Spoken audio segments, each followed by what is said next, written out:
প্রায় 2 ঘন্টা থেকে আমরা 2 ঘন্টা থেকে এখানে আসি প্রতিবাদ করিয়ার, কিন্তু শিলচর টাউন থেকে 2.5 কিলোমিটার 3 কিলোমিটার দূর হই এখন পর্যন্ত কোনো বড় আধিকারিক আইতে পারছেন না।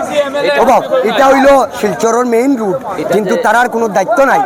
আমরা আজকে না এই ব্যাপারটা যে আজকে না, আমরা যে পরপর যেটা অবরোধ হয়েছে সেম জিনিস আমরা ফেস করছি, যে প্রশাসন এটা তো পাত্তা দেয় না। আজকে আমরা এটাই যে কাজ শুরু হোক, যখন 2 ঘন্টা তোমরা ওয়েট করাইতে পারছো, আরো 10-15 মিনিট তোমরা করাও। হ্যাঁ, আরে পিডব্লিউডির কাছে ম্যান পাওয়ার, ইনস্ট্রুমেন্টাল পাওয়ার আছে, যে তারা এই জায়গা করতে মিনিমাম 1 ঘন্টা লাগবে, এই জায়গার জল ক্লিয়ার করতে তারা 1 ঘন্টা লাগবে। তো এটা তারা অবহেলা করে, এটা তারা ইচ্ছা করিয়া করে, অবহেলা করেন। তারা যখনই আন্দোলন হয় তারা অমৃতের ইঞ্জিনিয়ার পাঠাই দিব, অ্যাসিস্ট্যান্ট ইঞ্জিনিয়ার পাঠাই দিব, বলে এটা ডিপিআর হয়ে গেছে, পূজার আগে কাজ হয়ে যাবে, কাজ ধরা হইব, পূজার আগে পরে কথা না টেম্পোরারি। আমরা তো কইতেছি যে এখানে যে তুমি রাতারাতি পিস করিয়া দেও রাস্তা, এমন লাগে না।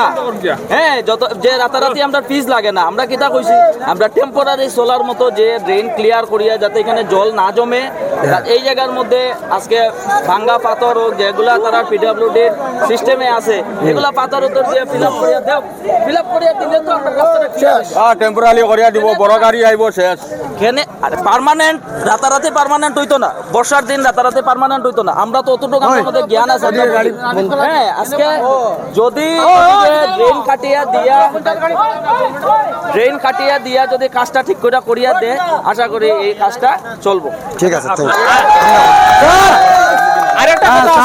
স্যার নিজে আই গেছে, এই যে স্যার নিজে আই গেছে, ধন্যবাদ জানাই আমি স্যারকে, আমি ধন্যবাদ জানাই আমরা পুলিশ প্রশাসন তাই নিজে বিষয় 4 ঘন্টা থেকে আমরা এখানে আসি আন্দোলন করি, আর কিন্তু আমাদের মাননীয় বিধায়ক, এমএলএ, এমপি, ডিসি তাদের খানে যাওয়া সত্ত্বেও তারা এখনো পর্যন্ত আমাদের কোনো রেসপন্স দেয় না।